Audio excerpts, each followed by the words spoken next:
In the early Middle Ages, Christian teachers treated sleep as dangerous ground. A dream might have carried a warning from God, like a sign that steered a person back to the right path. But the same night could also open the mind to demons, slipping temptations into thoughts that felt real. That uncertainty changed what dreaming meant. It stopped being just strange. It started being a test. Monasteries shaped this way of thinking first, because monks watched their inner life closely. They weighed visions, fears, and sudden desires as clues to spiritual health. Parish priests then carried the idea outward to ordinary believers, people who never studied theology but still feared judgment. The message landed hard. Even in bed, a person could face sin. Even asleep, the soul needed guarding. Then a new expectation settled in.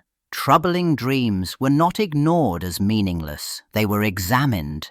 Believers were urged to remember what they saw at night and ask what it revealed: hidden lust, anger, pride, or a weakness the devil had found. And if a dream felt shameful, it did not stay private. It belonged in confession, treated as a warning sign, and sometimes as guilt. As penance culture tightened, confession stopped feeling like a simple recounting of obvious wrongs. It became a careful search for hidden faults. Priests leaned on written guides that organized sin into checklists so nothing slipped through. And dreams, once treated as a private worry, started to appear on those lists. Sleep no longer erased responsibility. It raised new questions. Confessors' manuals began to offer sample questions that reached straight into the night. Had a person taken pleasure in a dream? Had they imagined forbidden partners, even without choosing it? Had the body reacted in sleep, and did the mind resist or enjoy? The manuals treated these not as strange stories, but as clues. Dream content became evidence of desire. That changed the balance of the confessional. The priest did not only hear what someone did while awake, he also tested what happened when control weakened. The line between temptation and guilt grew harder to see, so the interrogation grew sharper. A believer might still feel innocent, yet still face probing follow-ups. Dreams became a semi-formal category of pastoral judgment. In the Carolingian centuries, concern about dreams stopped living only in the confessional and moved into texts that travelled. Clerics gathered warnings about demons who used sleep as a weak point. They copied short rules for testing a night vision, and they retold stories of saints who faced trials in the dark and refused to yield. Dreaming started to look less like a private problem and more like shared risk. Once that material circulated, a new pressure followed. People needed a method, not just fear. So written authorities began sorting dreams into categories that sounded clear and controllable. Holy dreams that carried a message, natural dreams that rose from the body and daily worries, and diabolical dreams that pushed towards sin or despair. That tidy scheme promised order. It also created a test that could fail. Because the categories existed on the page, they invited comparison, correction, and repeat use. A dream no longer stood alone. It fit a type, and the type suggested what to do next. The wrong label meant the wrong response, trusting a temptation or condemning a harmless bodily dream as a devil's work. Classification turned sleep into a field with rules, and rule-breaking had consequences. By the 11th and 12th centuries, reformers pushed harder for moral order, and preaching reached deeper into everyday life. Sermons no longer stayed vague about temptation. They named it, especially at night. Sexual dreams became warnings, not accidents.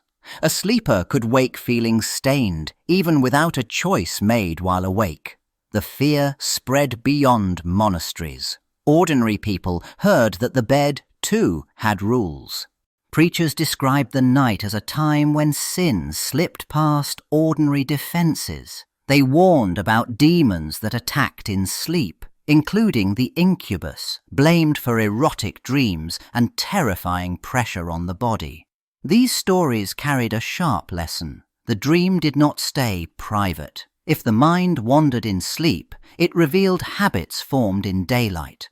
Lust, gossip, and neglect of prayer returned at night as punishment and proof. That shift changed what nightmares were for. They became public moral instruction repeated from pulpits to whole communities. A frightening dream could be used to discipline a village, not just comfort an individual. The message stayed simple. Secret desire produced visible danger, even in darkness. People were urged to confess, fast, and police their thoughts before sleep. Private nights turned into communal business. Nightmares served order. In the 12th century, arguments about dreams moved into the schools, where trained thinkers treated sin like a puzzle that could be solved. The problem sounded simple, but it was dangerous. If a person dreamed of violence or sex, what exactly happened? Was it just an image passing through the mind, or an act of the will? They started separating the moving parts: desire, choice, and awareness.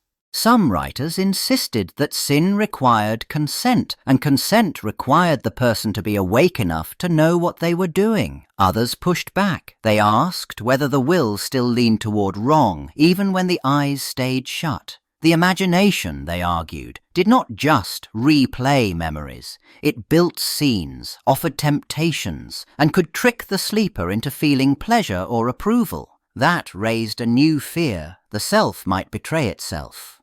So dream guilt turned technical. It stopped being only about what appeared at night and became about intention and responsibility. If the sleeper resisted inside the dream looked more like a test than a crime. If the sleeper seemed to agree, the question became sharper. Did that agreement count, or did it belong to a shadow self with no real control? The boundary of the person, not the dream, became the battlefield. In the 13th century, the rules tightened. Church leaders did not only preach about wrong belief, they investigated it. New courts expanded their reach, and the Inquisition took shape as a system meant to detect heresy, question suspects, and collect testimony. What people said in public mattered more than ever, and now what they reported from the night started to matter too. Dreams had once sat mostly inside confession, handled as private danger or private comfort. But investigations worked differently. Officials looked for patterns, hints, and hidden loyalties. A person who claimed a dream message or described a tempting vision could sound inspired to one listener and suspicious to another. A dream could be treated as a warning sign. It could also be treated as a clue. That shift changed the stakes of telling a dream.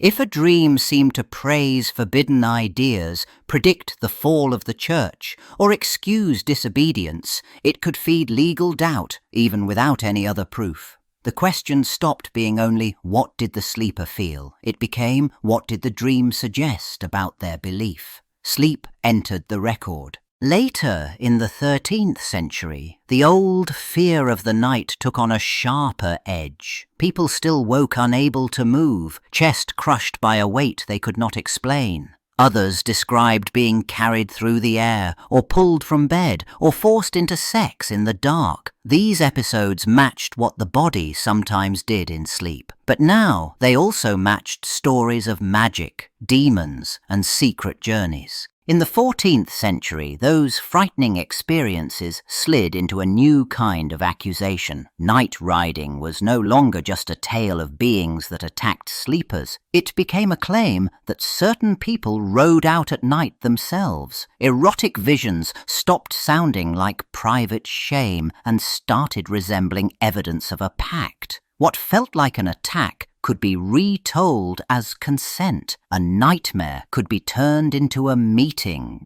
That shift changed everything because it mixed victimhood with blame.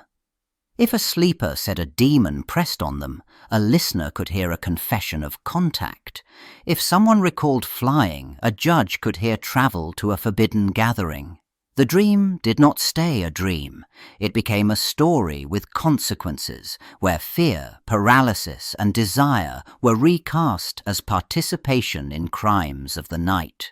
In the 14th and 15th centuries, dream visions stopped being only private worries and started acting like public messages. More people claimed that God, saints, or angels had instructed them in sleep. These visionaries sounded urgent because war, plague, and political crisis made the future feel unstable. A powerful dream could point to reform, warn of punishment, or promise rescue. And crowds listened. Church leaders and rulers reacted in two directions at once. Some dreamers received protection because their messages supported official goals, stirred devotion, or pushed obedience.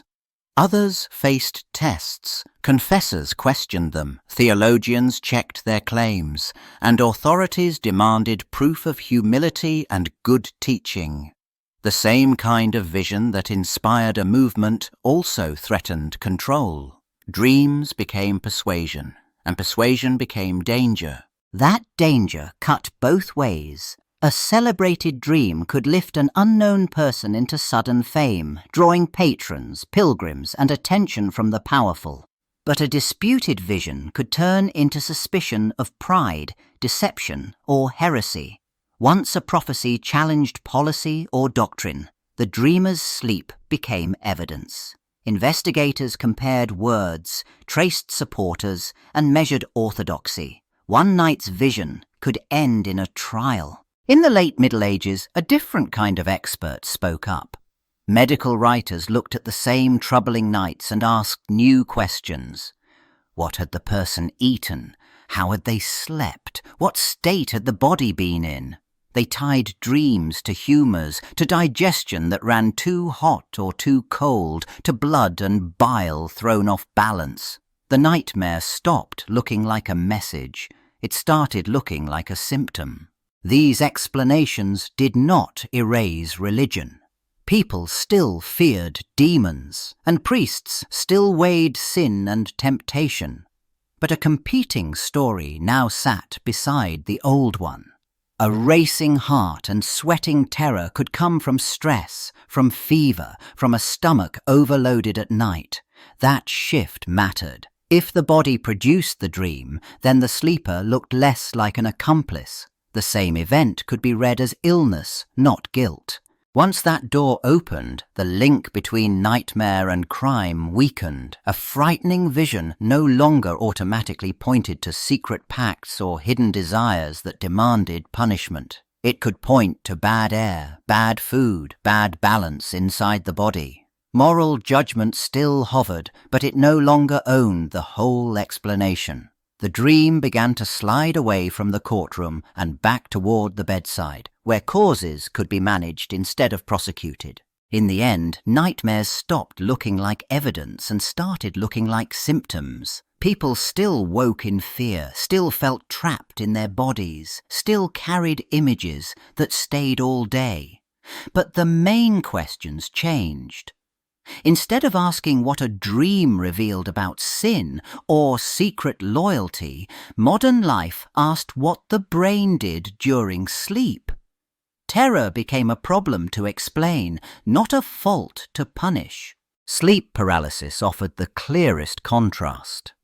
Where earlier centuries treated it as an assault, an incubus, a sign of night travel, or a spiritual collapse, clinicians described a misfire between dreaming and waking. Muscles stayed locked while the mind surfaced. Hallucinations followed, shaped by fear and expectation. Trauma also gained new language. Recurring nightmares became one way the nervous system replayed stress, not proof of a pact.